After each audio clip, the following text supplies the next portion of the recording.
I didn't know that there was another way to communicate with people that was healthy and functional.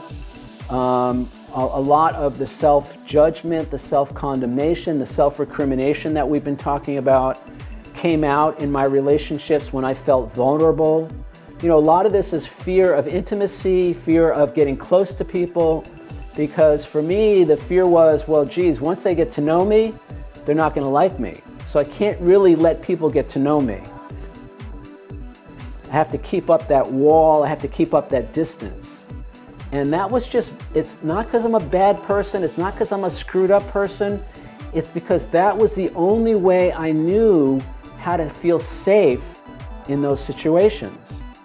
Intimacy, even for healthy, functional people, I think intimacy can be very scary, and can be difficult to navigate.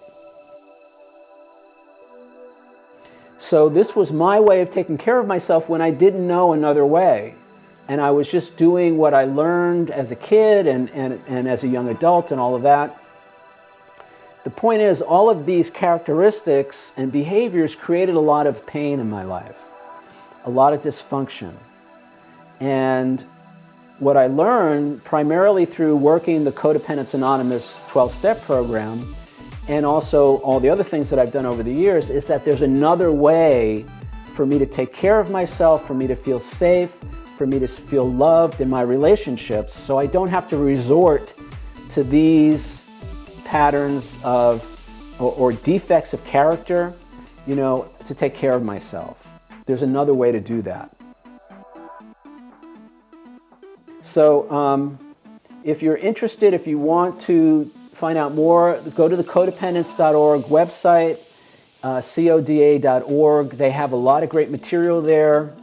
A few months ago, the recommended reading was the Coda Big Book, Codependence Anonymous. They have what they call the Big Book, which kind of lays out the whole program and talks a lot about fear of shame, talks a lot about setting healthy boundaries with people, how to have intimacy in a healthy way in our relationships, how to avoid a lot of the pitfalls that come up in these lists.